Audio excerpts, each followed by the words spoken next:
Сайн байцгаана үзэгчдээ. Мандала подкастын ээлж дугаар та бүхэнд хүрэхэд бэлэн боллоо. Манай студид өнөөдөр Монгол Улсын их сургуулийн профессор Батхүү доктор хүрэлцэн ирсэн байна. За танд өнөөдрийн мэндийг хүргэе. За өнөөдрийн мэндийг хүргэе. За та их олон жил Монголын бэлчээрийн мал аж ахуйн талаар тэр дундаа бэлчээрийн ургамлыг дагнан судалж байгаа. Тэгэхээр хоёул өнөөдөр Монголын энэ нүүдэлчдийн ахуй амьдралтай маш хүнсэнтэй энэ бэлчээрийн ургамлын талаар бас ярилцсан. Өнөөгийн бодит байдал ямар байна? За Монголын одны бэлчээрт бол ерөнхийдөө 3200 орчим зүйлийн ургамал ургадаг гэж ярьдгийг. За тэрний нэг зарим мэдэн дээр бол 600 орчим зүйл, зарим дээр нь 1200 орчим зүйлийн ургамал бол малын тэжээлийн ач холбогдолтой гэж яригдсан байд, бичигдсэн байдаг. Ер нь хашир туршлагатай малчдын яриагаар бол тэр мал ам хүрдэггүй, иддэггүй ургамал гэж яриасаа байхгүй. Хортой ургамлыг чилээ гэсэн хорн буусаа иддэг ч юм уу. Аль эсвэл тунгийн тааруулаад иддэг. Ийм л одоо тийм зохилтолгоотой Монгол малчин, аваа шүү малчин өөрөө одоо ургамлыг өөрөө сонгож иддэг. Хэмжээ тунгийн тааруулж иддэг. Яг таарсан цагт нь иддэг. Тийм одоо бэлчээр 5 шүү мал хоёр угаасаа байгалийн зохицолгоор тийм одоо зогцчихсан тийм зүйлтэй. Тэгэхээр зэрэг хавар бол ямар ургамал хэрэгтэй гэхээр зэрэг Монголын шинэ ногоо, хаврын шинэ ногоо бол ядарсан малдаа яг таарсан одоо тэжээл нь байдаг. Тэгээд тэр одоо биеийн сэргээд цаашаага бол 100 одоо тарах хүчээ авдаг ургамлаа идээд, за намар бол тарах хүчээ тогтоодог ургамлаа идээд, өвөл бол борог хаг даг дэвсээ эндэд онд ордог. Тэгээд дахиад дараа жил шинэ өөх, шинэ мах бий болгодог ийм одоо онцлог бүхий ийм бүтээгдэхүүн үйлдвэрлэдэг ийм байгалийн одоо циклд амьдардаг ийм мал юм. Тэгэхээр зэрэг бидний судалгаа хийж байгаа зорилго бол ерөнхийдөө энэ Монголын 5 шүү малчин ийм одоо дотор нь ийм эмтөд агуулсан ургамал идээд байна шүү. Энэ ургамлаа хайрлаж хамгаалаач. Энэ үнцэнтэй ургамал идсэн малынхаа махыг судалгаа шинжилгээний үндсэн дээр өглөө үнцэнтэй болгооч. Бид нэр эрчимсэн мал аж ахуй гэж одоо мэдээж хэрэг төвсөрөн газар дагаад баг хэмжээтэй байх хэрэгтэй байх. Ер нь тэр бидний одоо ялгарх онцлог бол эрчимсэн мал аж ахуй биш, энэ бэлчээрийн мал аж ахуй юм шүү гэдгийг л гаргаж тавих ийм л зорилттой бид одоо энэ 5 шүү мал ярин жилийн дээр юу гэдг юм байна. Тэрэн дотор нь ямар бодис агуулгад юм байна. Тэр нь ямар одоо юм төлөвлөлт үзүүлдэг юм байна гэсэн ийм судалгааг л эхлүүлж хийж байгаа юм байгаа юм. Бадны олон хүмүүс Монгол дээрээд Монголын малын махыг маш амттай гэж ярьдаг. Тэгэхээр энэний давуу тал жаахан задлаад хэлвэл тэр ургамлын нэг эмч чанар гэж та ярьлаа. Энийг нэг тодруулаач тий. Тэгэхээр чин Монгол мал бол ерөөсөө бүхэл юм идэж байгаа юм л да. Ганцхан мэдээж хүн гэлээ гэж жишээлбэл хоол амтлагчийг хоолндоо хийж идэж байгаа шүү дээ. Тэгэхээр малч гэлээ гэсэн өөрөө хоол амтлагдаг юм аа. Тэр бэлчээрээс болоод ичиж байгаа юм. Тэгэхээр тэрийг бид нэр заримдаа одоо энэ шарилж бол ямар ширхэг ургамал гэж боддог бас гүү юм байна тийм ээ. Шарилж бол одоо ер нь хүн чинь тэгээд өөрөө хогийн ургамал гэж нэрлэгддэг шүү дээ. Хогийн ургамал гэж нэрлэдэг. Байгаль бол хог үйлдвэрлэнэ гэсэн зүйл бол байхгүй. Би бол өвдөө тэгж боддог. Хүн хог үйлдвэрлэдэг. Байгаль үйлдвэрлэж байгаа юмыг бол бид нар хог гэж хэлж байгаа бол тэр бол маш буруу ойлголт. Ялангуяа шарилж гэдэг бол маш чухал ургамал. Ялангуяа хаврын одоо энэ шарилж бол ямар ч гашуун амт байхгүй. Луун шиг одоо тийм амттай тэгээ сайхан зөөлөн тийм ургамал байдаг. Тэгээ тэрийг нь мал угаасаа мэддэг. Хавар бол ерөнхийдөө малтчиж байгаа зүйл нь бол дандаа шарилжны үндэс байдаг. Шинэ үндэсүүд байдаг. Тэгэхээр зэрэг шарилж бол маш чухал ургамал. Ер нь бол миний ажиглаж байгаагаар бол шарилж бол ямар газар их шарилж ургадаг вэ гэхээр мэдээж хэрэг байгалийнхаа экологийн нөхцлөөр шарилж ургаж байгаа газар байна. Газар гэдэг чинь ерөнхийдөө бид хүний биеэр төсөөлөх юм бол хөрс нь бол арьсан шүү дээ. Тэгээд зэрэг арьсыг аваачаад одоо яадیں۔ Талхлаад, гიშглээд, ураад ачаарчин зэрэг тэр амьд организм чинь өөрөө нэг шархаа эдгэх гэж бас нэг үзнэ дээ. Тэр шархыг нь эдгэх гэж өгч байгаа ургамал бол мэдээж хэрэг одоо шарилж байгаа. За ер нь шарилж бол экологид маш чухал өргөтэй ургамал. За зүүн хавар бол шарилжийг мал идээд тэнхэрдэг. Тэгээд зүүн болоод ирэхээр гашуун амттай болчдөг учраас иддэггүй. Намар болохоор зэрэг нөгөө күүтрээд ирэхээр зэрэг дахиад шарилжийг иддэг. Одоо тэр нь бол мэдээж хэрэг күүтнээс хамгаалах ч юм уу, тарах хүч тогтоох ч юм уу үйлчлэгээтэй байгаа учраас тэр мал өөрөө сонгож идэж байгаа гэж ингэж бол үзэж байгаа. Монголын бэлчээрийн ургамлын төрөл зүйлийг хавар эртийн, хаврын, хавар оройн, зуны оройн гэдэг ийм 5 их хуваасан тийм судалгаа бас байдаг юм байна. Монголчууд ч байгалаа өөрөө ажиглаад малчин хүмүүс бол амьдралаа зохицуулаад ирдэг байсан. Тэр байтугай Монголын удирдагчид бол малчин гаралтай хүмүүс байсан дандаа. Жишээлбэл одоо самбуу тэр хүн бол одоо хавар эрт бол ийм ургамлуудыг иддэм байна. Зүүнний имийг иддэм байна. За дарга усан дарга авахтай энийг иддэм байна. Махан дарга авахтай энийг иддэм байна. Өвгөн дарга авахтай энийг иддэм байна. Тарга хүчээ тогтоохтой энийг иддэм байна гэгээд хүснэгтэлчихсэн байгаа юм. Ер нь бол тийм мундаг одоо тэгээд дээр нь мэдээж хэрэг тэр малчтын одоо уламжилт мэдлэг байна л да. Ялангуяа самбууга бол энэ дээр маш мундаг хувь нэмэр оруулсан хүн гэж би бол хувьдаа боддог. Тэгэхээр төр засгийн хэмжээнд одоо улс орныг авч явж байсан төрийн сэтгүүлтэн тэр хүн Монгол төрийн мэрэгэн өвөөгээд одоо энэ хойш үдээ нэрлэгддэг мэдлгүүд хэрхэн уламжлагдж байна гэдгийг та шинжлэх ухааны хүний үүднээс яаж харж байна? Тэгэхээр бид бол ер нь хөрсөн дээр аливаа улс орнд хөрсөн дээрээ буусан бодлого явуулж иж хөгждөг юм байна л да. Тэгэхээр манай дээр үе малаа жоохон бодлого бол маш зөв байсан. Тэгэхээр бид бол хөрсөн дээрээ л тулгуурласан бодлого явуулахгүй бол нэг хэсэг ингээд бас алдаад явсан гэдэг нь бол ойлгомжтой байхаа гэж би бол хувьдаа тэгж боддог. За таны үндсэн бас диплом дээр байгаа одоо энэ цол мэрэгжлэр ингээд харахаар эмзэн одоо чиглэлээр докторийн зэрэг Японы алдартай сургуульд ингээ хамгаалаад тэнд цолон жил судалгаа хийлээ. Ургамлын химийн бүтцгээс бас л одоо эмийн зүү тийм ээ. Тэгэхээр энэ талаасаа та бас залуу малчтад бас их сайхан тийм санаж бодохоор зүйл бас би бас яриасаа гэдэг ингээд бодож байна. Ер нь Монгол орны малчид одоо хандаж хэлэхэд бол та бүхний бэлчээр гэдэг бол байгалийнхаас яасан маш том одоо бэлэг юм аа. Энэ бэлгийг одоо маш тийм арга гамтай ашиглаж үн цэнийг ойлгож хайрлж хамгаалахгүй бол бас одоо бидний нүүдлийн малаа жахуу маань үн цэн нь бас дагаад буурчих шүү гэдгийг бол би хэлмээр байна. Тэгээд одоо Монгол орны ямар ч малчин хүний бэлчээрт бүх ургамал байна. Эмийн ургамал байж байна. Гоёл жимгэлний ургамал нь байж байна. Салхины хамгаалт болох мод нь байна, сөөг нь байна. За дээр нь одоо юу гэдэг хүнсний ургамал нь байна. Гээд ингээд ерөөсө Монгол хүний бэлчээрт малчин айл болгоны бэлчээр нь өөр онцлогтой, өөр ургамалтай. Хаан одоо газар нутгийн бүс бүслүүдээс шалтгаалаад мараад өөр. Нэг газар нь одоо байх ургамал байхгүй ургамал нөгөө газар нь байж байгаа жишээ. Тэгэхээр энэ малчин хүн болгон дээр өөрийнхөө орон нутагт байгаа ургамлын талаар мэдлэгтэй болчих юм бол тэр малчин хүнд өөрт нь өөрийнхөө мах сөө гэдэг ч юм уу жишээл манай хонь бол ийм юм идсэн хоньны мах шүү гэд гаргаж өгч жишээний. Манай сөө бол ийм одоо мангар идсэн малын сөө шүү гэдэг ч юм уу тийм. Ингээд малчин хүн өөрөө мэдлэгтэй байх юм бол өөрийнхөө бүтээгдэхүүнийг үн цэн хөргөж одоо худалдаж болох юм гэж би бас боддог л доо. Одоо жишээ нь Японд нөгөө та их сайн мэднэ. Тэр одоо мужийн Будда. Тэр мужийн одоо нөгөө дэлхийд алдартай тэр газар л байдаг нөгөө алгалсан мах хамгийн үнэтэй. Тэгэхээр зэрэг таны бас нэг бодож явдаг зүйл тухайн бүс нутгийн одоо онцлогийг хамарсан үнсэнтэй одоо малажхан бүтээгдэхүүн гаргах нь их тийм бидний ирээдүйн магаал гэж. Тэгэхээр зэрэг энэ мал тэр ургамал тэгээд дээр нь хүн эднэр чинь бүгд хоорондоо сайхан ингээд араа шидэн сайхан эвцэлчихсэн машин шиг юм байгаад байгаа байхгүй юу. Тэгэхээр яг тэрийгээр нь бид нэр үн цэнийг гаргаж тавихгүй бол зүгээр нэг хаа хоолын юм авчираад хажууд нь тавиад тэр бол бидний үн цэн бол болохгүй гэж ингэж л бодож байгаа. Малчин болгол өөр их одоо нутаг ус малыг ямар нэгэн хэмжээгээр давуу талтай л гэж боддог л да. Тэгээ яг судлаач хүний хувьд болохоор та одоо их олон аймагуд дээр судалгаа хийсэн. Хамгийн одоо амтчимтэй мах айл нутгийн мах байдгийн. Ер нь яг зүгээр ингээд хараад ажиглаад байхад бол говь гэдэг бол юм нь хатуу ширүүн чиглээ гэсэн тэр хэмжээгээр илүү үн цэнтэй байдаг юм болов уу? Тэр хэмжээгээр илүү одоо амттай гэх юм уу юу хин цөөн тооны ургамал идэж байна, тачир ургамал идэж байна. Тэгвэл тэр малын мах бол илүү амттай байдаг гэсэн одоо ерөнхийдөө би бол нэг тийм тэгж харж явдаг.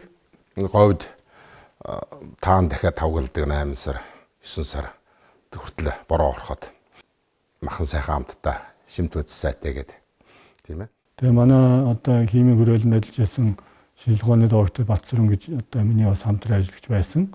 Тэр хүн одоо нэг Күжевсгийн ургамлыг судалж байсан л дээ. Тэгээ Күжевсгийн ургамал дотроос дауринол гэдэг тийм хавдрын эсрэг бодис ялгаж аваад тийм туршилт хийж ирсэн. Тэгээд энэ хот орчин тэр бол бас нэлээд өргөн тарах хэвээр ургамал юм байна. Гэтэл Батсүрэн ах бол хаашаа явдаг байсан гэхээр Баян онгорлоо дээжээс өглүүлдэг байсан. Тэнд одоо говийн мэс зургаж байгаа Күжевсэн доторх агуулгаж байгаа тэр бодисын агуулмжийн өндөр байна гэдээ ингээд явдаг байсан. Нэг бэлчээрийн ургамал судлахын зэрэгцээгээр энийг дагаад нэг Монгол орны нүүдлийн ахуйн амьдралын уламжилт мэдлэг гэдэг зүйлийг бас олон жил судаллаа. Тэгээ хоёулаа маш олон зүйл байгаа учраас зүр товчлоод энэ маллах арга ухаантай холбоотой одоо мартагдж байгаа ямар тийм өвөлмжил байна. Бүх хүмүүсийн бас нийтлэг сайн мэдэхгүй. Жилээс жил ирэх тусам нөгөө ахмадуудын өвгдийнхаа маллах ухааныг бол амарч шалбарчлах юм уу эсвэл мартах айхтар ач бүдлэхгүй байх зүйл ажиглаж байна л да. Цаг үеийнхаа ёсоор ингээд амьдрал ахуйн сайжраад илүү тоглог орчинд амьдраад машин хэрэгтэй болоод мотоциклтэй болоод за тэгээд ингээд одоо малаа хуучин бол уламжлалт мэдлэг бол яаж бий болдог байсан гэхээр зэрэг малаа маллаад өдөржин одоо хойны хариулаад зогсож явахдаа тэр хүн эргэн тойронд болж байгаа цагаан үрийн үзэгдэл салхи шуурга малынхаа одоо тарах хүч юу байдгийг юу идж байгаа юм яаж тарах хүч авч байгаа юм бүх юм ажигладаг байсан. Тэрийг л бид нар уламжлалт мэдлэг гэж ойлгоод байгаа юм л да. Тэгэхээр зэрэг тэр уламжлалт мэдлэг бол одоохондоо бол яг одоо амьд байгаа хүмүүст бол байна. Баядын цагаан хойно гэдэг нөгөө үзэмчин хойно гэдэг байна. Илүү нугламтай гэдэг тийм ээ. Тэрийн ёслол үндэслэлийн арга хэмжээнд цагаан сараар одоо тэндээс ууц авч авдаг байх жишээний. Тэгэхээр энэ нутгийн оронд байгаа энэ сайн онцлогийг бас хэвээрэн цааш нь авч явахад ямар тийм бэрхшээл байна гэж хардггүй. Эсвэл улам илүү сайн хөгжүүлэхийн тулд юу хийх ёстой? Яг ер нь байгаль цаг уурын нөхцөлтэй зохицсон энэ амьд организм бол бүгд л тийм байдаг. Тэгэхээр зэрэг тэрийг одоо зохиомл нэг тийм үйлдвэр ухсаа гаргаж авъя гэхийн оронд тэр яг тухайн байгаль цаг уурын нөхцөлтөнд зохицсон тэр байгаль цаг уурын шалгарлаар бий болцсон тэр малыг өлөө одоо юу гэдэг шинжилгээ ухааны үндсэн дээр үржүүлэх ажил хийгээд их юм уу да. Цөмсөр гаргаа авах ийм ажлууд социализм үед бол маш сайн хийгдчихсэн. Тэгэхээр энэ ажлыг одоо бас манайхан нэг хэсэг алдагдуулсан байна л да. Одоо бол хамаагүй газараас аваач нөгөө хуцуухан залж байна тийм ээ. Тэгэхээр зэрэг энэ маань энийг бас манай төр засаг бол ойлгохгүй ш ойлгож эхэлж байгаа. Тэгээ энийг ойлгож эхлээд одоо тэр бас тухайн орон нутагтаа таарсан малыг өлөө үржүүлэх хийх тийм ээ. Тийм малтай болох тэрнийхээ үнцнийг ойлгох энэ ажлыг бол манай төр засаг бол үгүйш хийж байгаа гэж би бол хөвдөө боддог. Тэгэхээр энийг бид нэр социализм үед чадчихсан юм чадахгүй болсон. Энэ чадахгүй болсон зүйлээ буцаад илэрүүлэх хэрэгтэй. Тэрнээс огт одоо шинээр юм хийгээд явах бол биш. Бид нэр чадчихсан юм буцаагаас чадах болгодог, сэргээдэг тийм л тал руугаа бас орж байгаа юм болов уу гэж би бол хөвдөө бодож байна. Ер нь би бол хөвдөө тэр эрчимдсэн мал аж ахуй уу гэдгийг мэдээж хэрэг Монгол орнд бол бүх малыг эрчимдсэн болгоно гэж үгээс тийм бодлогоч манай төр засаг явуулахгүй байгаа. Ер нь нэг хот зөөрөн газрын одоо жилийн дөрвөлрэлд тогтвортой максимумгаар хангах зорилгоор ч юм уу тодорхой хэмжээний фермерийн аж ахуй бол социализм хийж эхэлж байсан л дээ. Тэгэхээр зэрэг би бол өвдөө юу гэж боддгоо гэхээр зэрэг мэдээж хэрэг тэр хэсэг бол байна. Хэтэрхий тэр тал руугаа хазааж болохгүй. Дээр нь өөрийнхөө бэлчээрийн малынхаа юмыг бид нэр аль болох одоо цаг хугацаанд нь аваад аль болох удаан хадгалтай боловсруулалт хийгээд тэрнийхээ үнцээр илүү одоо нөгөө фермерийн сүнээс илүү үнэтэй зардаг ч юм уу. Тийм бодлогыг бид нэр төр засгийн хэмжээнд явуулах ийм шаардлагатай гэж бол боддог. Зүгээр би нэг мэдэн дээр сонин дээр явж ясныг харсан. Монголчууд жилд бол 200 сая литр сүг хэрэглэдэг нормтой юм байлээ. Гэтэл Монгол малын дэлэнд бол одоо 800 сая литр сүг явж яддаг гэж байгаа. Тэрийг ерөөсөө саадгүй. Социализм үед бол бүх одоо малыг саадаг байлаа шүү дээ. Би ч гэсэн одоо хонь бол саагаал нэгдлийн нормыг үзэх гэж явж байсан. Тэгэхээр зэрэг тэр одоо үн цэнтэй тэр юмаа л бид нэр буцаад илүү тийм эрчимцэн малын юмнаас илүү үнцэн хүрэх юм бидний хажууд байж байгаа байхгүй юу. Тэгээд тэрийг тортохын оронд бид нэр хэтэрхий нэг талыг барьсан одоо тийм хаанч байдаг одоо сүү хаанч байдаг мах үйлдвэрлээд биднэрт ямар ч тийм масын үйлдвэрлэлээр бол Монгол бид нэр илүү хятадаас илүү хүнд юм хийж чадахгүй. Тэгэхээр бидний дэлхийд гарах ганц нэг гарц бол ялангуяа энэ зэрлэг одоо 5 шүү мал маань үндсэнд анх зэрлэг 5 шүү мал байна. За дээр нь энэ зэрлэг эмийн ургамлууд бас байна. Жишээл одоо дэрвгэр жирүүгээд ургамл байна. Энэ ургамлыг бол хятадууд манахаас нэг хэсэг их хэмжээгээр аваад тэгээ байгаль орчны яамны сайдын тушаалаар 5 жил хураахыг нь хоригдсан байгаа. Тэгэхээр энэ бол одоо манайхаас яагаад аваад байна вэ гэхээр зэрэг нөгөө зэрлэг учраас дотор нь агуулж байгаа юм төдсийн агуулмж нь өндөр учраас аваад байгаа юм. Хятад өөрсдөө бол тармилжуулдаг. Эсвэл байдаг юм уу? Мэдээж хятад бол тариалан жарддаг юм учраас асар их хэмжээгээр тармилжуулж байгаа. Сүүлийн үед бол хятадын тариаланчид дэрвгэр жиргэрөөг тариалахаа болсон гэж байгаа. Яагаад гэвэл нөгөө тарьсан ч гэсэн нөгөө цаанах нь эмийн шаардлага хангах хэмжээнд хүрэхгүй байгаа учраас тэрнээс тарихаасаа бол эднээсийн үед ашиггүй болж эхэлж байгаа байхгүй. Манай тийм сайн зүйлүүд нь байхад, давуу тал нь байхад одоо цаашаа ингэж юм хийхэд юу саадуулаад энэ маш олон стартап хөтөлбөрүүд бас судалгааны дэмжлэгээр байгуулагдсан шүү дээ. Тийм ээ.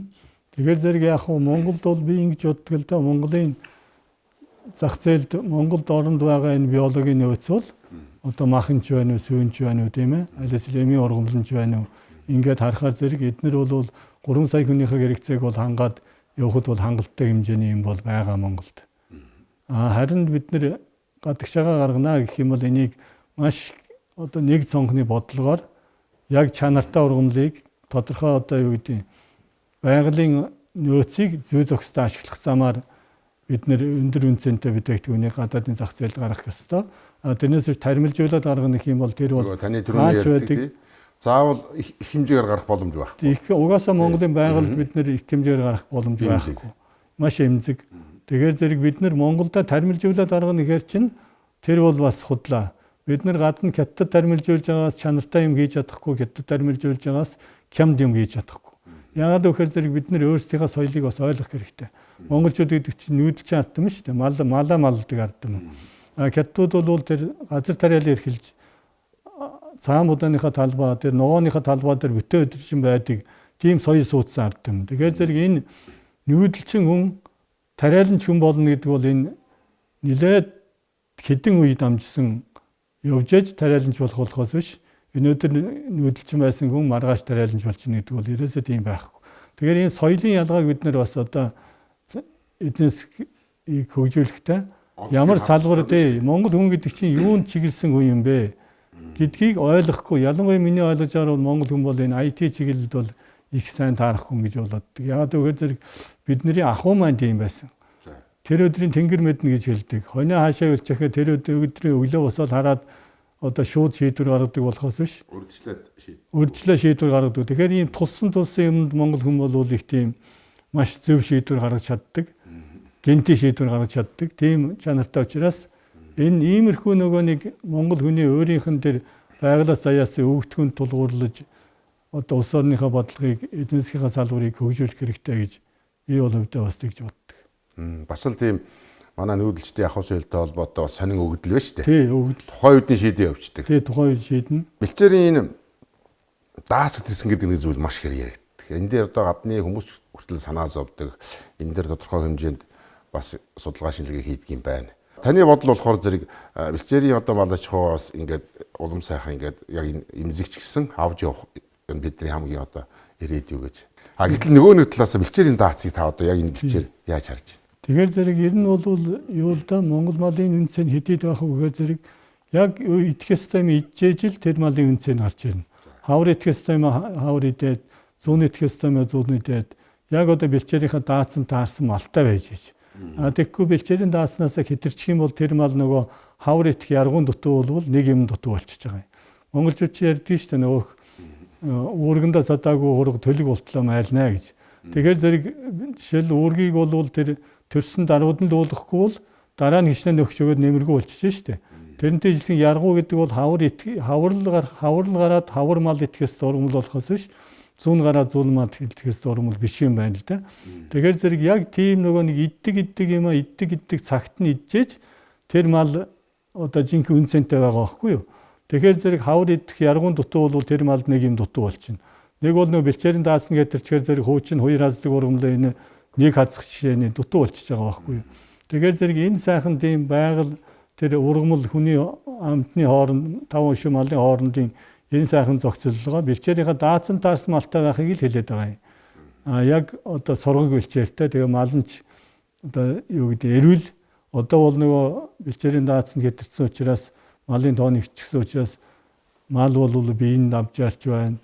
За дээр нь өвчин эмгэгт эмзэг болж байна гэдэг ч юм уу янз бүрийн одоо зүйлүүд их ажиглагдаж ш. Тэгэхээр зэрэг мэдээж хэрэг Монгол орны өргөн удам юм чинь бэлчээд алгалагддаг бүс нутагч байгаа. Бэлчээд алгалагдсан бүс нутагч байгаа. Одоо нийтлэг хүмүүсийн сонирхдаг нэг зүйлийг бас асуумаар санагдаж байна. Олон жилийн өмнө, хэдэн жилийн өмнө болохоор энэ мал одоо эдэж одоо ингээд үрдийн цагаар хийхэд ер нь ямар ч үед ихэнх үедээ махан тархтай их байлаа. Одоо ингээд мал худалдаж явахаар баруун 40% өөх. Одоо ялангуяа одоо хавирганы сувэд нар бол ерөөс ямарч махгүй шүү дээ. Зарим газрын мал бүр хавирганд махгүй хуруу зузаа өөх байна. Энийг та юу гэж харддаг? Хуучин тийм байгаагүй шүү дээ. Тэр бол одоо цэвэр тэр дээр үеийн идчихсэн тэр ургамлын бүтц бол өөрчлөгдсөн гэсэн үг. Өөр арга байхгүй. Тэр бол отор нүүдэлтэй холбоотой юу? Мэдээж хэрэг дээр үе чинь одоо малаа оторлоод явдаг байлаа шүү дээ. Яг цаг цагт нь. Нөгөө хаана ямар ургамал гардыг малчид маань мэддэг байсан учраас мэддэг байсан тийм. Одоо отор нүүдэл хийгээсэн ч хажуу талд нь мянгат малчин байна шүү дээ. Нөгөө бэлчээрийг нь ингээд ер нь энэ малыг одоо эсгэх тэр бодлого бол нэг хэсэг бол өргөө үүсгэсэн байх улсуудаас явж исэн бодлого. Одоо бол бэлчээрийн даацанд нэгэд тааруулах, чанаржуулах гэсэн юм руу бас орж эхэлж байгаа шиг байна л да. Тэгэхээр зэрэг мянгат малчин цолоо одоо болий гэдэг ч юм уу тийм аймаг бас гарч ирж байгаад бол би бас хөвдөө баяртай байгаа. Жишээл Увс аймгийн засаг дарга захирамж гаргаад Увс аймгийн нутаг дэвсгэрт 2030 он хүртэл мянгат малчин гэдэг цолыг олохгүй гээд ингээд захирамж гаргасан байгаа юм. Тэр бол бас зөв. Өөр цаад агуулгаараа нөгөө олон малтай болоод алдар цолд хүрийгээд тэр нь бэлчээрийн даацыг устгаад байна шүү дээ. Бүр цаад үйлдэл нь тийм ээ. Ер нь тийм. Тийм байна. Ер нь монголчуудын бас л их тийм бодмоор асуудал байна шүү. Тийм.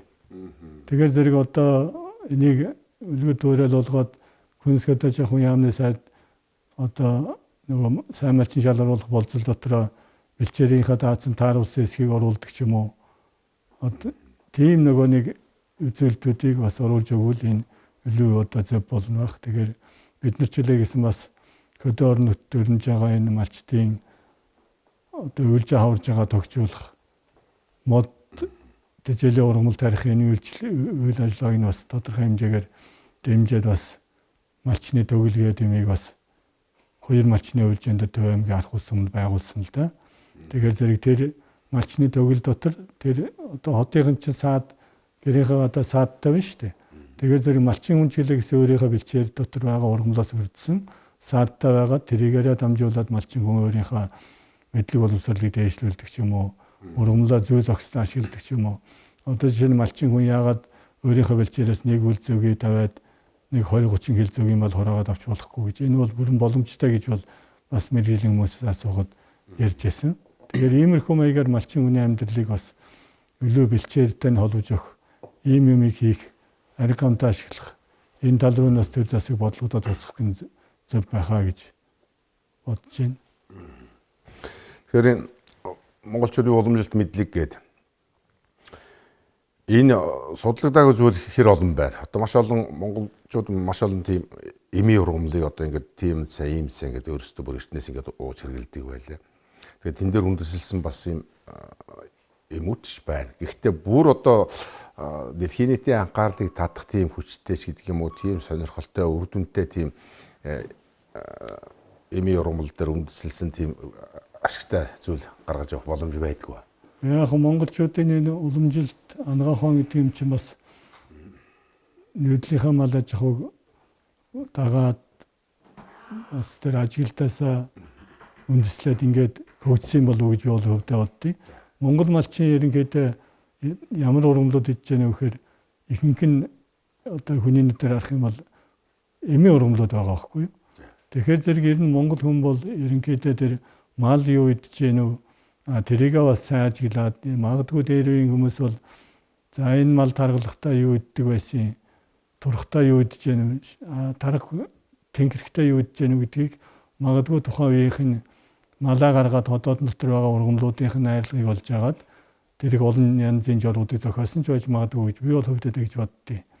Тэгэхээр зэрэг яг нь монголчууд бид нар тийм уламжил тийм мэдлгүүд байна л да. Гэхдээ одоо нэг их тийм бус ард түмнээс товоогоод энэ нь одоо их мундаг байсан гэд энэ л одоо өөр юм гэд ингээд хэлчих бол бас бүрэн дөрөв биш байна. Тий, бүрэн дөрөв бол мэдээж хэрэг нүүдлийн мал аж ахуй дээр тулгуурласан зүйлээрээ л бид нэр бусдаас бол давуу байгаа л да. Сүүн дээр одоо бас ямар ийм сайн үн чанарууд байна. Жишээ нь Ямааны сүү, Үхрийн сүү хоёр гэх чинь одоо дэлхийн ихэнх улс оронд Ямааны сүү бол маш их өндөр үнэтэй. Тэгэхээр сүүгээр дамжиж бас тийм эмийн ургамал гэх юм уу одоо энэ бэлчээрийн мал аж ахуйн давуу тал яаж илэрдэг. Тий, тэгэхээр сүүнчлээ гэсэн мэдээж ерөнхий найрлага бол ижил байгаа л да. Одоо гадны Ямааны сүү, манай Ямааны сүү. Тэгэхээр тэн дээр бол нэмээд одоо малын тэжээлийн тэрэг олон янзын ургамал идэж байгаа. Тэр олон янзын ургамал дотор байгаа тэр нарийн одоо бага найрлагатай тэр эмт төдсөөр л дамжуулж бид нэр үн цэнийг нөлөө гаргаж тавина л да. Тэгэхээр тийм нарийн судалгааг бол бүх одоо манай Монголын судлаачид бүгдээрээ ер нь улс орныхоо өмнө тулгарч байгаа нэг иймэрхүү асуудлыг шийдэхэд хүчээ нэгтгэх судалгаа хийх нь зөв юм болов уу гэж би бол хөвдөө боддгийг. Тэрнээс биш одоо ганцхан манай лаборатори үзээд ч юм уу энэ бол тийм бүгдийн гаргаад тавьчих асуудал биш л дээ. Тэгэхээр зэрэг судалгаа гэдэг бол улс орны өмнө ямар асуудал тулгарч байна. Тэрнийг одоо шийдэхийн тулд манай бүх судлаач хамтарч ажиллах хэрэгтэй байх гэж би бол хөвдөө тэгж боддог. Жишээлбэл одоо юу гэдэг та намтгцсан сүв нь шүү дээ. Тэгэхээр зэрэг та намтгцсан сүв гэдэг чинь тэр таан дотор байгаа бодис ороод ирсэн тэр амтгтад явж байгаа шүү дээ. За намрын одоо шарилж амтгцсан сүв ажилладаг тийм ээ. Тэгэхээр зэрэг мэдээж хэрэг тэр бол хүнд таатай амт биш. Одоо царван бол намрын царван маш их мэддэг шүү дээ. Бүр махын идэхэд бас хэцүү. Өөрөөр хүмүүс идэж чадахгүй, сүгийг нууж чадахгүй шахуу тийм зүйл байдаг байсан. Одоо ч юм ямар болсон юм. Тэгэхээр зэрэг тэр бол тэр мал өөрт нь ашигтай учраас тэр ургамлыг идсэн байж таараа шүү дээ. Тэгэхээр зэрэг тэр маань бас хүндээ ямар нөлөөтэй юм гэдгийг бас ямар одоо өвдөлттэй юм гэдгийг бас бид нэ тогтоох хэрэгтэй. За манай студид хүрэлцэн ирж бэлчээрийн ургамлын талаар нарийн сайхан судалгаа хийж байгаа. Маш олон жилийн одоо судалгааны ажил зориулж байгаа юм үнцэнтэй зүйл одоо зах зугаас ярилцаж бас тодорхой хэмжээнд хүмүүст бас мэдээлэл өгсөн танд баярлалаа. За баярлалаа. Мандала подкастын ээлж дугаарыг хүлээн авч үзсэн үзэгч та бүхэндээ баярлалаа. Манай өнөөдрийн нэвтрүүлэгт Монгол Улсын их сургуулийн профессор Батхүү багш хүрэлцээж оролцлоо. Анхаарал хандуулж үзсэн үзэгч та бүхэндээ баярлалаа.